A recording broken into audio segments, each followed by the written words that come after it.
Thanks for checking out the video directions of the orange level of the reading intervention. Let's dive in so that you know how to use this with your students in your classroom. So first off, every group I start with sight words, and I use blue highlighters just because they're available in bulk on Amazon. Feel free to use whatever works for you, or if your school uses something else and you don't want to call them your blue words, that's fine. So with this, we start with high frequency words, and I talk with my students a lot about how we need to see it, hear it, and feel it. And so what we do, usually I'll start, does anybody know this word? Some do, some don't, especially early on in the series. They may have never seen this word before. That's okay. So does anybody know it? If not, I tell them, and then I show it around the group as we arm tap. So with this, I'll say N-O-T, not, N-O-T, not, N-O-T, not. I remind students their eyes are right here. We are arm tapping it so that we can see it, hear it, and feel it. And then I'll say, okay, find the word not. So then students go through and they see if they can find the decodable words. We would repeat with all 4 of these. These flashcards are available for download. If that's something that you want or need, again, use what you have. You don't have to reinvent the wheel. After that, then we move on to decodable words. So in this particular week of the spelling intervention, we are working on SL and FL and other L blends. We're kind of starting a several week unit on that, or a several week span. So with this, again, Orton Gillingham, multisensory, I ask my students to pound the word. So usually I'll say, get your green highlighter and get ready to pound the word. So usually I say, get your pounding fist ready, and they give me a pound, pound. And I'll say, what does SL say? Sl, and we put out our first finger. Ab, slab. Now, see if you can find the word slab. Now, if you're looking while I'm talking, you might notice, does she have a typo here? This isn't in here. You're exactly right. This one is an X. And what I am wanting to teach students is to read through the whole word. This word has the same beginning as the word below it. It has the same ending. We use words like, ooh, these words look similar, or these words look different. And so then we might say, oh gosh, that middle vowel, the medial vowel is different. And so then we'll pound this one and see, oh, this is the word slob, and that is in the story. So there will be words that are just not here, and that is to help students really read through all of the word, not just part of it, not just glancing at the first letter, the last letter, but reading through the whole word. After we've read, then it's time to, or after we found our words, then it's time to read. A research-based practice is to reread multiple times, and so that's what we try to do. I'll be honest though, if we're short on time, we might only read it 2 times, and that's okay. Get as much in there as you can. So now, once we do this, I'll say, grab a marker, meet me at the top in 5, 4, 3, 2, 1, and meet me at the top. And so then the first time, I always read the first time. So I'll read, I have 2 cats, Sam and Bob. Sam is fit, Bob is not, and so on. After we finish, I'll say, now color in your first smiley face and meet me back at the top in 5, 4, 3, 2, 1, and they meet me here. Now, I always start with me reading. The next 2 readings really vary based on the ability of your students, based on maybe the time of the year. Are we on week 1 or are we on week 27? That looks different. So I might have them echo read. So I might say, I have, and they repeat, 2 cats, and then they repeat. Or we might choral read, where we read it together. We might take turns. Sometimes I might do a close read where I say, I have two, oh, help me with that word, cats, Sam and Bob. Sam is, ooh, help me with that. And then those were all decodable words. So we could stretch out those words. After we read it, I'll say, all right, color in your second smiley face, then meet me back at the top. We would read again, maybe this time they're reading on their own. Maybe we echoed and now they're going to take turns. You work up to whatever you feel is necessary. After that, then I say, all right, meet me at number 1 with a pencil, and we answer our comprehension questions. With this, I talk with them a lot about how I want to see what they can answer. Don't shout out answers. So I like to see who can color that answer right away and who has to look back. Oh man, who was that? See who's using their resources. See who has great memory after reading it a couple of times. And that gives you, as the teacher, a lot of information. But if your kids are shouting out answers, not quite as helpful. All right, so that is the left-hand side of the page. And with these intervention booklets, every single day is exactly the same on that left-hand side. But on the right-hand side, that's where some of the other skills come into play with some vocabulary, some fluency, writing, all of those kinds of things. So with this, we always start with a mixed up sentence. And usually I dramatically read it. Is slob a Bob? What? That doesn't make any sense. And we look for clues. Ooh, here's a capital letter. That must mean Bob is first. Ooh, Bob, is a slob.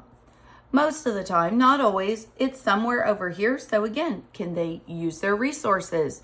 Do they notice some of those clues like a capital letter or a period? Okay, next, this is a new part. If you are a long-time reading intervention user, this looks very different for you. So with this, there are 2 boxes to talk about homographs. I break down, this means they have the same spelling or it looks exactly the same when we see it. And today, we're going to do the word play because that was in our story. But you know what? I know the word play has a noun meaning and a verb meaning. So as a noun, I could go to a play and we can draw a picture of that. So maybe we're on the stage. Here's my curtain. The stage opens. We have chairs out here for the audience. I could go to a play, or I could play on the playground. That's a verb. That's something that I'm going to do. And talk about that with your kids. Let them draw something. Maybe they come up with a different meaning of play. Maybe they want to play video games. Draw that. It's still a verb. It's still one of our multiple meanings. Then we also have some vocabulary cards that will go with each of these words. And with this, here's the word slab. From the vocabulary card, you can copy the definition, copy the synonyms, let your kids draw a picture. They could draw something on their own. They could copy from the card. That part really doesn't matter. And then you can share some antonyms. Okay, well, if we know a slab means, like a hunk of something, what would the opposite of that be? Ooh, maybe like a speck. Maybe a crumble. You can look up those words. You can brainstorm them together. To be honest, some words are easier than others and some are harder than others to just make up there. All right, as you know, left-hand side, that's not going to change day in and day out. The story kind of picks up where it left off the day before. So I might give a quick refresh like, oh, what were we reading about yesterday? Then dive in. Over here, we have a sentence and it has 3 mistakes. So Bob saps Sam. Bob slaps Sam. You can choose how you want to read it. I usually read it like it's supposed to be and then see if they can notice that slaps is spelled wrong. So with this, I give them a few minutes and we see, what are the mistakes? Well, we're missing a letter here. Ooh, Sam should be capitalized. And we need a period. And then students will rewrite that sentence. Now, full disclosure, sometimes I skip this if I'm running short on time. We look for our mistakes, but we may not take time to write it because we all know some of our students with disabilities, especially at this beginning blend level, they're sometimes a little lower. It takes them a little longer to process and go through some of that. The next part here is the word slob. Again, you can use your vocabulary card or not, but you would use your vocabulary card to talk about, ooh, what does that word mean? And your students, this is a semantic map, and they're just gonna like brain dump all the things that come up. So maybe we say, ooh, that means messy. Maybe that means dirty or lazy. Oh, or maybe that reminds me of my uncle. Maybe it's sloppy. Brain dump all the things that your kids are saying, shouting, sharing, whatever.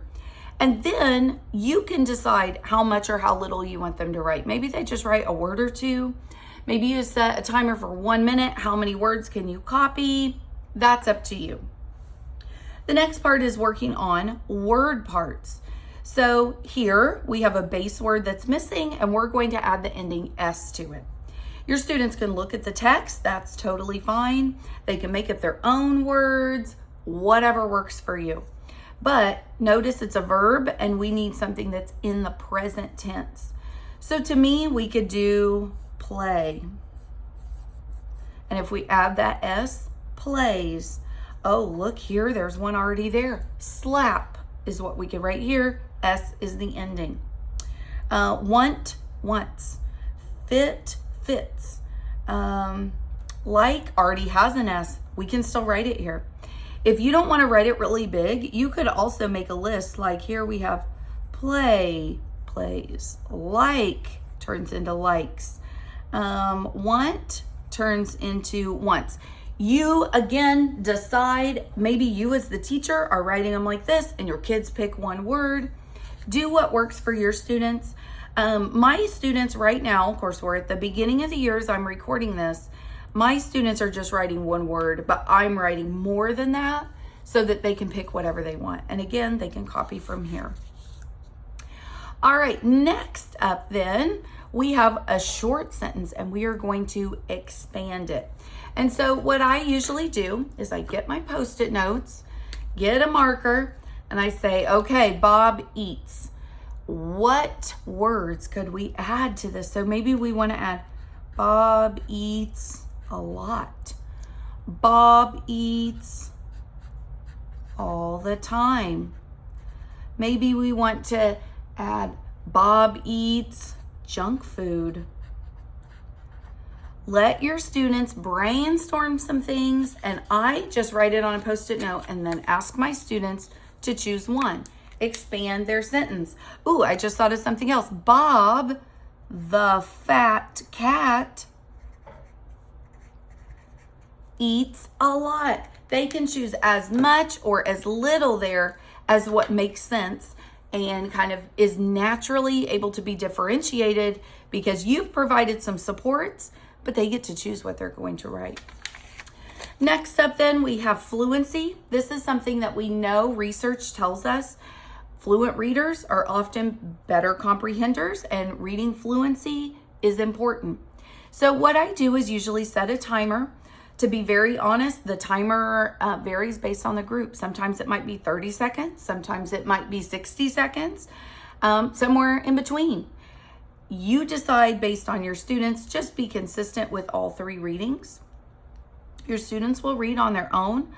And whenever you say, oh, time, stop, they'll mark where they are. And then some kids are pretty with it and they're able to figure out, ooh, here's 7, 8, 9. I read 9 words. For others, you're going to have to go and say, okay, you write down 9, you write down 6, 7, 12. You may have to check in with them.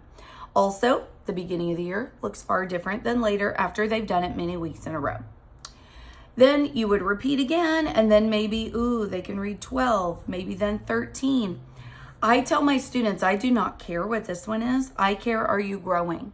Are you getting better? Is that score improving? Now, scaling vocabulary words. This has been a favorite with me and my students so far this year. So with this, scaling vocabulary words is something that I learned about over the summer, and I thought, oh my goodness, this is easy and fun. So I use Post-it notes. You could also use 3x5 cards. You could just write them on the dry erase board, whatever works. I like these because you can move them. So with this, I'm going to come up with 2 words, and I try to keep them from the story. So here we have the word run. Because I don't have my book stapled here, I'm gonna split this up, run and walk. So you might say to your students, okay, we have run and walk. Those words are opposites.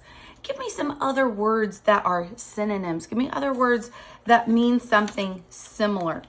So maybe somebody says sprint, jog. All of these then are words that we're going to use. What about the word sit?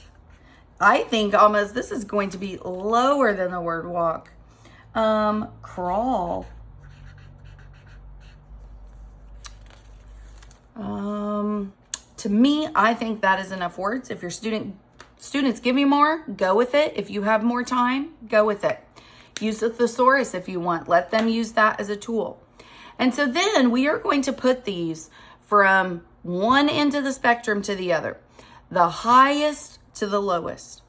So then these are where the discussions really come in, and I love it. So my kids actually, when we did this, they were like, ooh, a sprint is really fast. So maybe sprint is even faster than running. But you know what? Jogging, that's not really very fast. That is a little slower. Ooh, cat hair, guys. Little jog. All right, so now we have walk and sit and crawl. Oh, you know, originally we thought walk was going to be at the end, but actually I think it looks good there. Or crawl, sit, and then see what order your students put them in. There's honestly no right or wrong. Obviously, you wouldn't want to mix these up or have sit right in the middle or whatever, but have students have some good conversation. Why is sprint higher than run? Why is run higher than jog? Those are some things then that your students can have good conversations about, get to know those vocabulary words, what are opposites, those kinds of things. And then you can decide what you want your students to write. So maybe you only want them to write the first and the last. Maybe you want them to write all the words in between. Maybe you want them to just write a couple. Maybe you want them to just participate in the activity and you don't care if they write anything down. The conversations are where it's at. That is your choice. You can do whatever you feel is best for your students. All right, then down at the bottom, talking about compound words. So I say this out loud, catnap. Ooh, catnap. What are the 2 words in catnap? And your students would circle. You could also have them make a line in between. You could have them mix up the colors, cat in one color, nap in the other, whatever you think would visually help support them. Then restating and answering the question is something that I feel is very important for kids to do. What does Bob not like to do? We talk about, oh, that's a question word. We don't need to use that. So we could say, Bob does not like to, and maybe they write run. Bob does not like to play. Bob does not like to run and play. You decide, or let your students decide what they write there, as long as it's on the right track. Bob does not like to be fit. Again, multiple answers there. Next, they'll repeat this side, and over here, we have students combining sentences. So I have my students highlight or underline the words that are the same. So here, Bob is the same in each sentence. Well, we're not going to write Bob 2 times. We're going to write Bob 1 time. Then we're going to use a conjunction to combine these things together. So we might say, Bob runs a lap.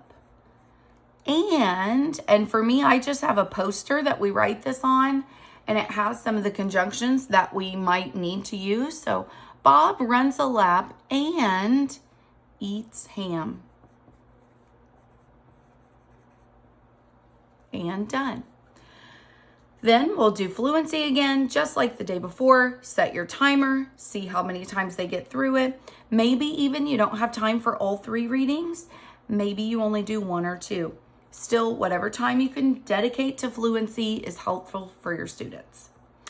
Over here is something that I added because here we've done all these vocabulary activities through the week. And so I just feel it's important for kids to get to choose a word for themselves. So with this, they've worked on the word slab.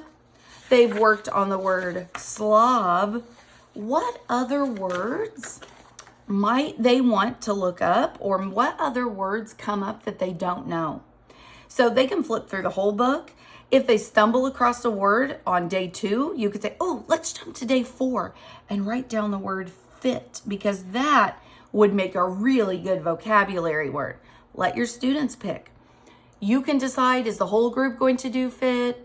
Or am I going to let all the kids choose different words? Am I going to say this half decide on a word, this half decide on a word?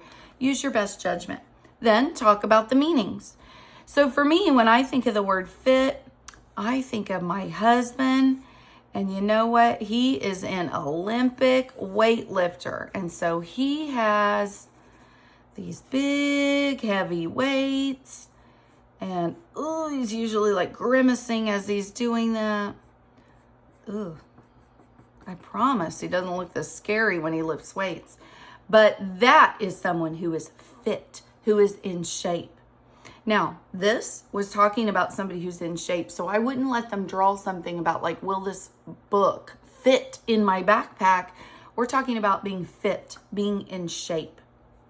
All right, next, we have homophones. And every time we talk about, this means the same sound, but that these words are spelled differently.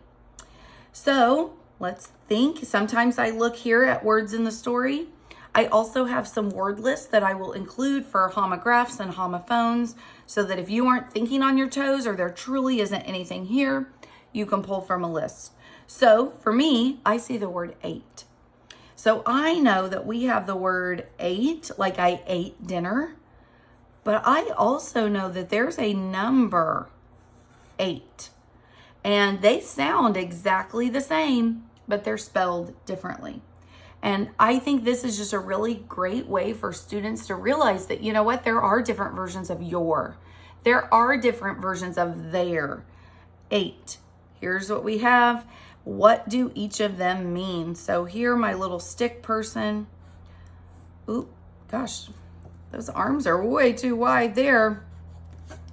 So maybe my stick person is eating a sandwich. Ooh. Okay, eating her lunch. I gotta get better at these eyes. So 8, like you ate your lunch, and 8, like the number 8. So I hope you love this as much as I do with my students, and I can't wait to hear about your feedback, your questions, and most of all, your success.